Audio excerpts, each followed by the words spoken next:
प्राचीन भारत में स्थानीय महारानियां अपने सौंदर्य, विशेषकर अपने लंबे, घने और चमकदार बालों के लिए दूर दूर तक प्रसिद्ध थीं। उस समय न तो रासायनिक शैम्पू थे, न तेलों में मिलावट, फिर भी उनके बाल जीवन भर स्वस्थ रहते थे। इसका कारण था प्रकृति पर विश्वास और जड़ी बूटियों का नियमित उपयोग। इनमें प्रमुख स्थान रखती थी नीम की पत्ती, मेथी और जासवंत, गुड़हल की पत्तियां। कहानी रानी पद्मावती और उनके केशों का रहस्य। कई वर्ष पहले मध्य भारत के एक छोटे से राज्य में रानी पद्मावती राज्य करती थीं। उनके बाल इतने लंबे और घने थे कि कमर से नीचे तक लहराते थे। प्रजा की स्त्रियां अक्सर आश्चर्य करती कि रानी कोई विशेष औषधि या गुप्त तेल उपयोग करती होंगी। एक दिन रानी ने अपनी दासियों को बुलाकर कहा, मेरे बालों का रहस्य महंगी वस्तुओं में नहीं, बल्कि हमारे जंगल और बगीचे में है। हर पूर्णिमा को रानी स्वयं नीम के वृक्ष से कोमल पत्तियां तोड़ती, मेथी भिगोती और महल के बगीचे से जासवंत की हरी पत्तियां व फूल लेतीं। इन सबको पत्थर की सिल पर पीसकर लेप बनातीं और बालों में लगातीं।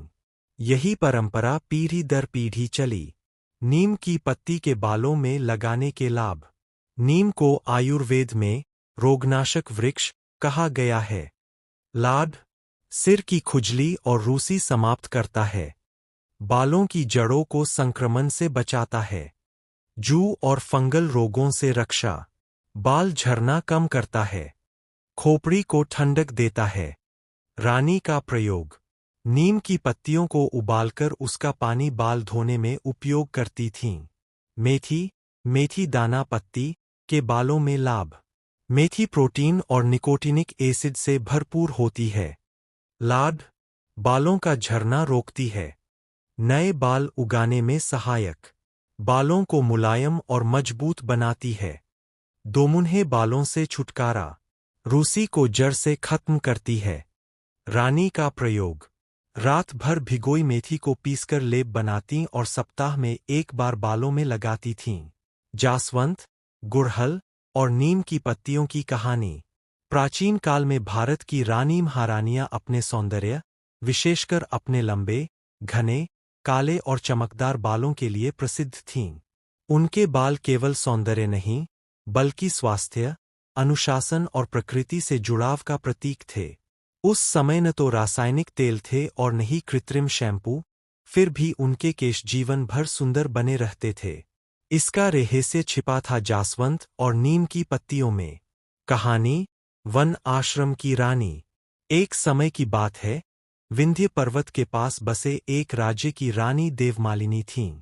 उनके बाल इतने लंबे थे कि जब वे राजमहल की छत पर खड़ी होतीं, तो केश हवा में लहराकर नीचे तक छाया कर देते थे। लोग कहते थे, रानी के बालों में स्वयं प्रकृति का आशीर्वाद है। परंतु इस रहस्य को बहुत कम लोग जानते थे। हर अमावस्या और पूर्णिमा के दिन रानी राजमहल छोड़कर वन के एक छोटे से ऋषि आश्रम जाती थीं। वहां एक प्राचीन नीम का वृक्ष और जासवंत के लाल फूलों की झाड़ी थी। नीम की पत्ती, शुद्धि और सुरक्षा। ऋषि उन्हें समझाते, हे रानी, नीम सिर का रक्षक है। रानी कोमल नीम की पत्तियां तोड़ती, उन्हें मिट्टी के बर्तन में उबालती।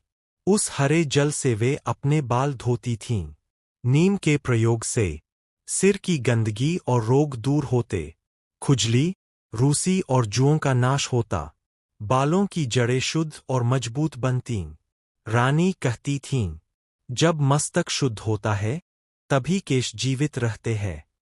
जासवंत, गुड़हल केशों का जीवन।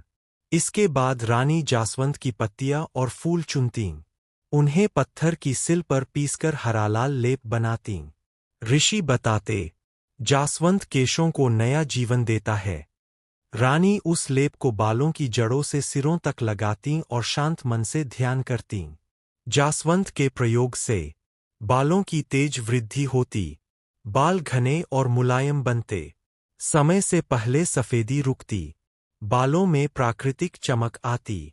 रानी की दिनचर्या, जीवंत चित्रण। सूर्यास्त के समय रानी नदी किनारे बैठतीं। बाल खुले होते, हवा उन्हें सहलाती। नीम के जल से धुले बाल। और जासवंत के लेप से पोषित केश प्रकृति के साथ एक हो जाते। दासियां पूछतीं, महारानी, क्या यही आपका सौंदर्य रहस्य है? रानी मुस्कुराकर कहतीं, नहीं, यह रहस्य नहीं, यह सम्मान है, प्रकृति का। निष्कर्ष। रानी महारानियों के बालों का सौंदर्य किसी जादू या विलासिता का परिणाम नहीं था, बल्कि नीम की शुद्धता और जासवंत की जीवंतता का संगम था। उन्होंने बालों को सजावट नहीं, जीवित अंग माना। आज भी यदि हम इन पत्तियों को उसी श्रद्धा और नियमितता से उपयोग करें, तो बालों का सौंदर्य स्वाभाविक रूप से लौट सकता है। प्रकृति ने जो दिया है, वही सबसे श्रेष्ठ है। यह बात रानियों ने अपने जीवन से सिद्ध की।